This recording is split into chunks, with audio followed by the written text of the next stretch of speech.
Alright, so for my ninth coaster review, I'm going to be talking about Raging Bull, the B&M Hyper Twister coaster at Six Flags Great America, my home park. And this is actually my second B&M Hyper coaster that I've been reviewed. If you haven't watched my other one on Diamondback, you can go check that out after this video. But yeah, so let's get into the video. Raging Bull review.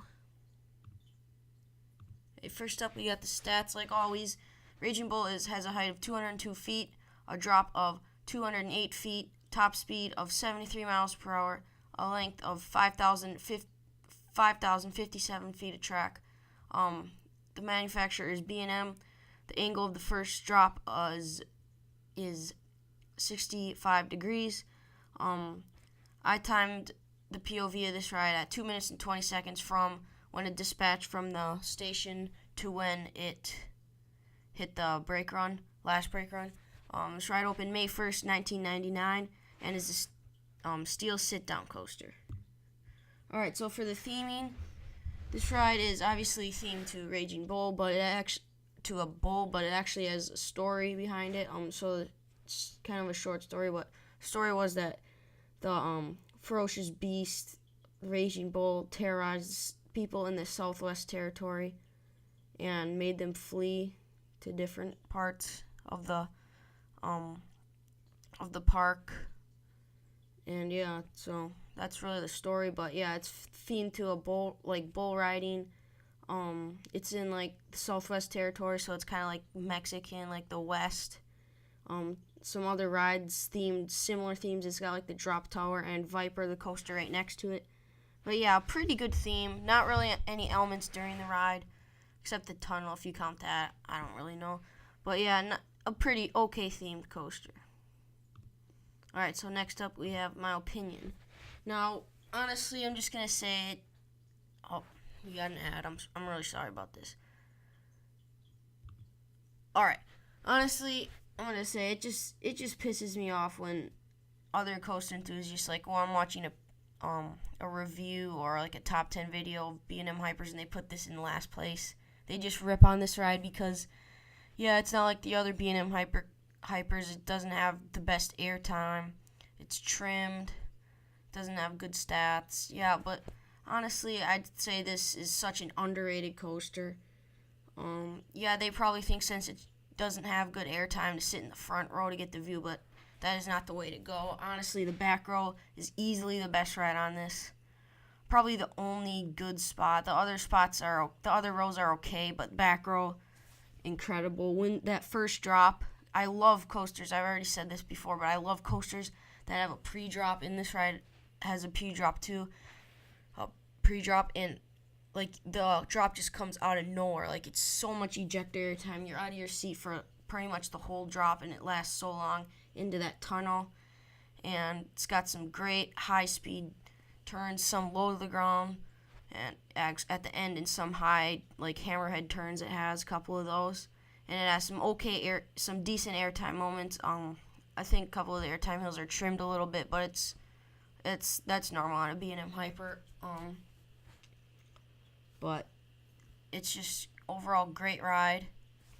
Also, I like to say if you're one of those people who do not like Raging Bull and consider it one of the worst B&M Hypers, try a back row seat on night ride. A night ride in the back row, and it's just incredible. There's really not much lights. I mean, on the lift hill there's some, but once you drop, like it's really dark, and it's just so fun. One of the best rides I've ever had on a roller coaster. Probably my second best ride. Just not beating Millennium Force. That was way better. But yeah, overall great underrated ride. And I love the twister layout. Like B&M needs to make more hyper twisters, I think. Add those to some other more parks. Alright, so now you have the ride experience with the POV.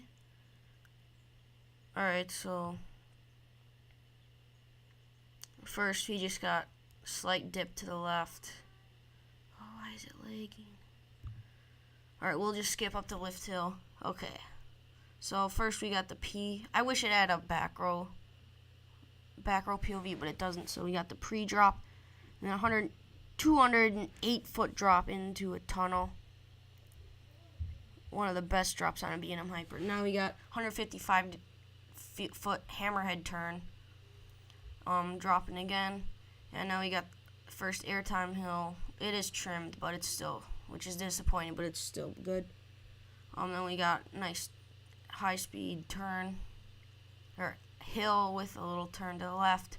Then we got the second hammerhead turn here. And now we're going to twist up into the mid-course breaker. And it doesn't slow you that much. And it gives you another airtime moment, especially in the back row. Yeah, now we're getting into the last part with the spaghetti bowl section, which is okay. Not as good as the first half, but I still like it.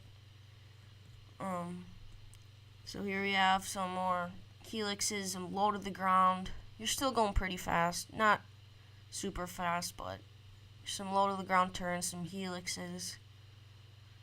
Pretty much it, but it's still a really fun ride. Yeah, that's going to be it.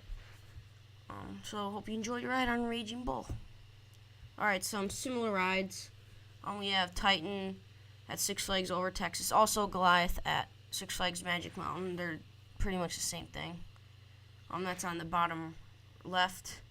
Then we have Apollo's Chariot at Busch Gardens Williamsburg. The reason I picked this of the other B&M Hypers, or one of them, is because that it has the same pre-drop. It's the only other B&M Hyper that has a pre-drop, as you see in the bottom right. And then we got Goliath at Six Flags Over Georgia at the top right. And I picked this because it does have kind of a twister section. Like, it's got a lot of turns, not as much airtime as the other B&M Hypers.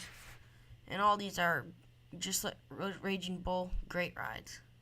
Okay, now for the last segment, the final score. Out of 10 points, I gave Raging Bull a 8. Yeah, this is just a great steel coaster. Very, very underrated, like I said before.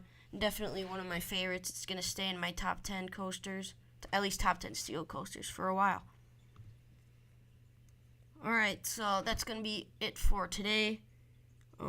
Yeah, just like always, give me some video suggestions and tell me in the comments what do you think about this ride. It's very controversial. And yeah, that's it. We'll see you next Friday for the next edition of Cage's Coaster Reviews.